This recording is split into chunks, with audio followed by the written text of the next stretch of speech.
The moment I stepped off the shuttle onto the planet Zephyra 7, I knew something was different. The air shimmered faintly, almost like sunlight passing through water, and a soft, humming energy thrummed beneath my feet. My mission was simple, or so I thought. I had been sent to retrieve scientific samples and investigate a mysterious distress signal originating from a research outpost deep in Zephyra 7's crystalline forests. What I hadn't expected was to find her. Her name, or at least what I came to call her, was Lyra. The first time I saw her, she was collapsed on the ground in the middle of the crystal grove, her luminous blue eyes half closed, her body trembling uncontrollably. She was unlike any alien I had ever encountered, fragile-looking yet ethereal, with silvery hair that seemed to float in defiance of gravity. I instinctively knelt beside her. "Are you okay?" I asked, unsure if she could even understand me. Her gaze flicked toward me, wide with panic. She tried to push herself upright, but her legs buckled under her. She couldn't stand. Not at all. My heart raced. Something was very wrong. A faint, melodic voice escaped her lips, incomprehensible yet oddly beautiful. Then she pointed a trembling hand toward me, and her eyes filled with terror. It was a gesture I would never forget. She was not just weak. She was afraid of something I couldn't yet see. I carried her to my shuttle and scanned her with my medkit.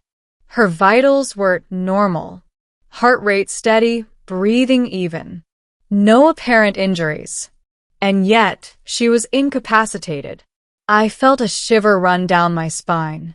Whatever had caused this, it wasn't physical, it was something far stranger. As we traveled toward the research outpost, Lyra remained silent, her head resting on my shoulder.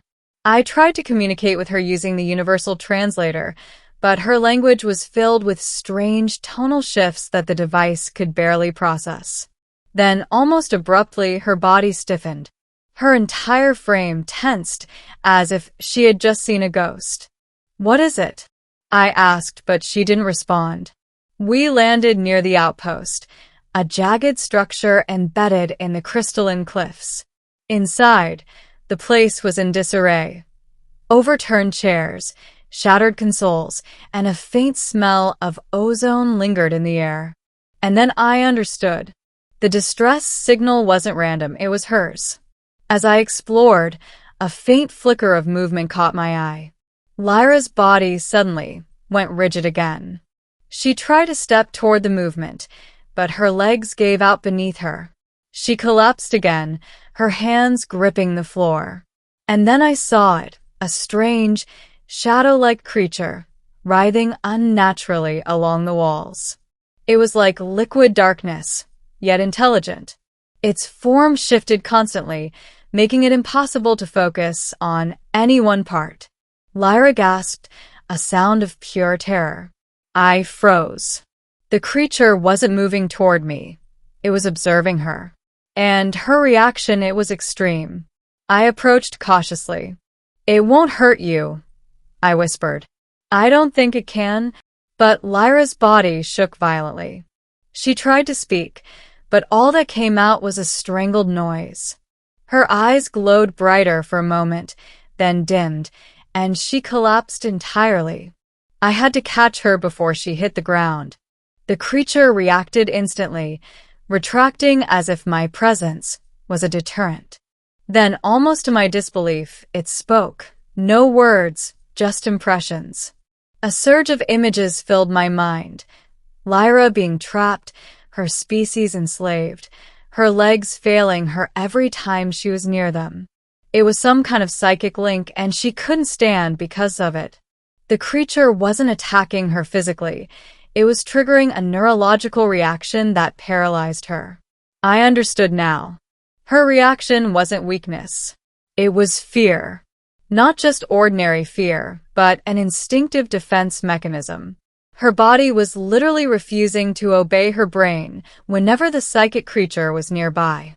"Lyra," I said, kneeling beside her again. You're stronger than this. We can fight it. Her gaze met mine, filled with a mix of hope and terror.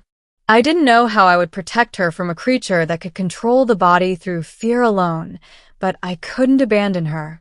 I grabbed one of the research outpost's energy disruptors, a device designed to disable electronic systems but potentially useful against psychic emissions. Stay behind me, I ordered. She nodded, trembling, unable to stand, but managing to crawl to safety. The creature lunged, a dark wave of energy rolling toward us. I activated the disruptor, sending a high-pitched pulse into the room. The shadows writhed and screamed, a sound that echoed not through the ears, but through the mind. Lyra screamed too, and I feared the pulse had harmed her, but instead, she gasped in relief. Her body stiffened, yes, but this time, she resisted. The disruptor worked. The creature recoiled, its psychic assault weakened. I could see Lyra trying to lift herself. Slowly, carefully, she pushed herself up. Her legs shook violently, but they held.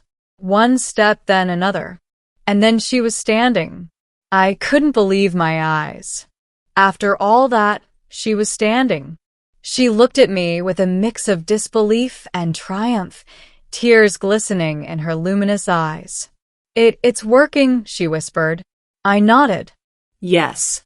You're stronger than it thought. Her gaze turned toward the creature, and for the first time, I saw defiance in her eyes. With a strength I hadn't expected, she took a step forward. Then another. Her body had been paralyzed by fear for so long, but now she was moving. She was free. The creature shrieked, the sound reverberating through the outpost. It tried to strike again, but Lyra raised her hand, a glow emanating from her palm.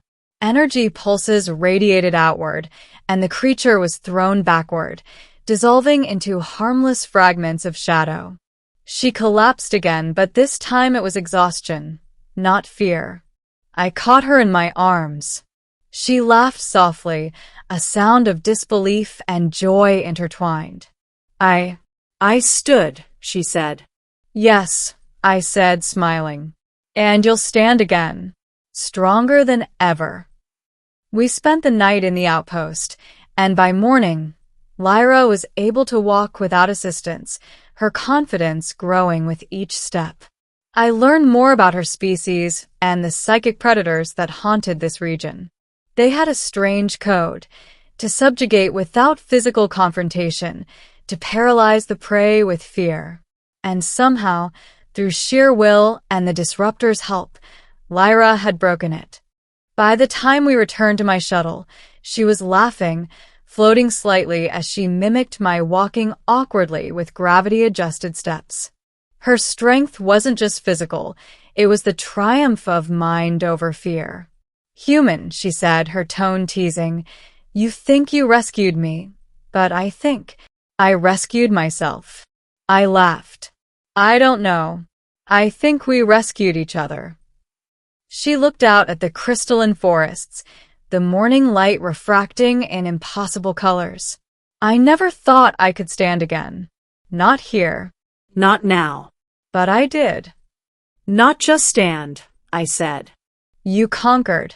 Lyra smiled, and for the first time, I saw the hint of a warrior in her eyes, a survivor. The psychic predators might have controlled the body, but they had never controlled the spirit. And that was something no force, no matter how alien, could ever take away. As we lifted off Zephyra 7, the planet glowing behind us, Lyra turned to me. Human, thank you. But remember this.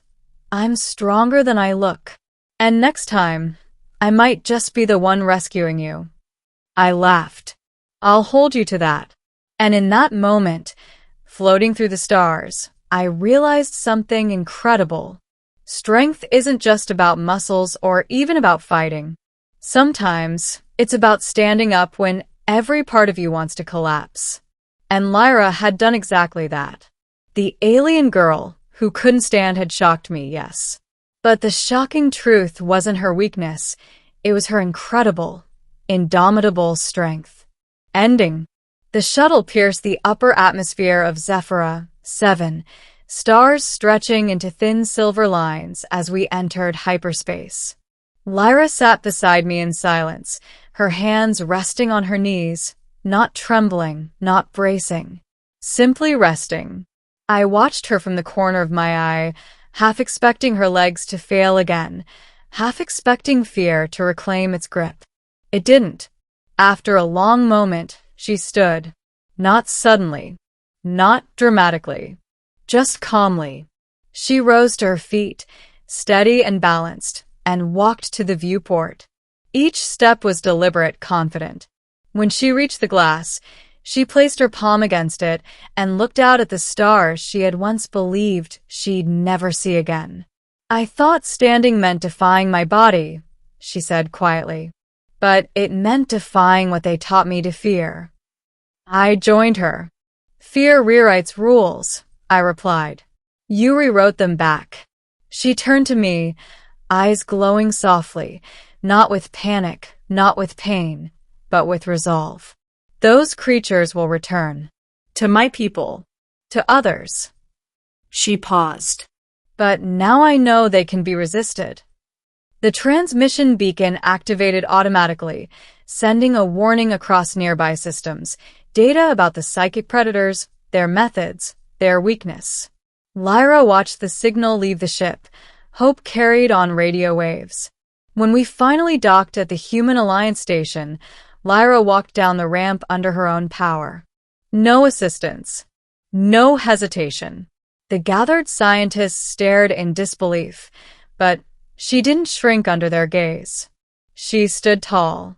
Before we parted, she faced me once more. "I collapsed because I believed I was meant to," she said. "I stood because someone reminded me I wasn't." I smiled. "You'll remind others." As she walked away into a future reclaimed step by step, I understood the truth of that day. The shocking reaction was never her falling. It was her standing and never falling again.